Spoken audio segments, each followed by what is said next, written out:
Science and nature club আয়োজিত ক্যাম্পের আজ দ্বিতীয় দিন।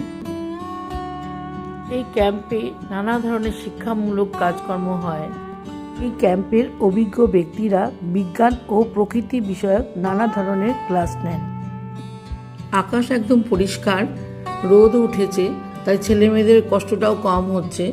পাহাড়ের নিচেই বরং কুয়াশা আছে। এই ক্যাম্পে আমি, আমার বড় ছেলে আর আমার হাজবেন্ড এসেছি। এখানে ছেলে মেয়েদেরকে নিয়ে কুইজ কম্পিটিশন হচ্ছে। এই ক্যাম্পে নানা ধরনের অ্যাক্টিভিটিস হয়,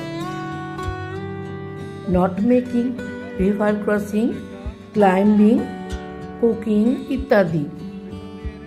এখানে অফিসিয়ালরা দেখাচ্ছে কিভাবে নট তৈরি করতে হয়। আবার দূরেও দেখা যাচ্ছে আর এরকম অ্যাক্টিভিটিস হচ্ছে। ছেলে মেয়েদের আলাদা আলাদা গ্রুপ করা হয়েছে। এখানে ছেলেরা এসেছে।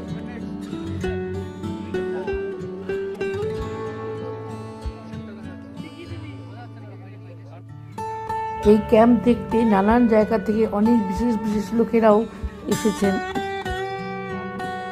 এটা অফিসিয়ালদের টেন্ট। এখানে আমাদের সব জিনিসপত্র রাখা হয়েছে। এখানে ক্যাম্পের মেয়েরা যাচ্ছে রিভার ক্রসিং শিখতে। পেছনে এদের শিক্ষকও যাচ্ছেন। তবে রিভার ক্রসিং ক্যাম্পের অফিসিয়ালরাই শেখাবে। রাস্তা খুবই দুর্গম, একটু সাবধানে যেতে হবে, না হলে পা পিছলে পড়ে যাওয়ার সম্ভাবনা আছে। ক্যাম্পাররা নানা ধরনের অ্যাক্টিভিটিস করতে যাওয়ার জন্য এই ক্যাম্পের এরিয়া এখন ফাঁকা।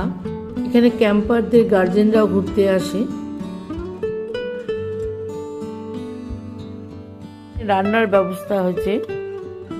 দুপুরের রান্না হয়ে গেছে, এখন ওরা রাত্রে রান্নার জন্য অপেক্ষা করছে। দুপুরের রান্না এখানে হয়ে গেছে, ঢাকা দিয়ে রাখা আছে। আর জলের ভালো ব্যবস্থা নাই বলে জলের ক্যান এনে রাখা আছে। এখানে এখনো কুইজ কম্পিটিশন হচ্ছে। এই করতে করতে অন্ধকার হয়ে গেল, রাত্রে অনুষ্ঠান শুরু হয়ে গেল। এই ক্যাম্পারটা দেখতেও খুবই ভালো লাগে। নানা ধরনের সাংস্কৃতিক অনুষ্ঠানও হয়। এইভাবে আনন্দের মধ্যেই ক্যাম্পের দ্বিতীয় দিনও কাটল।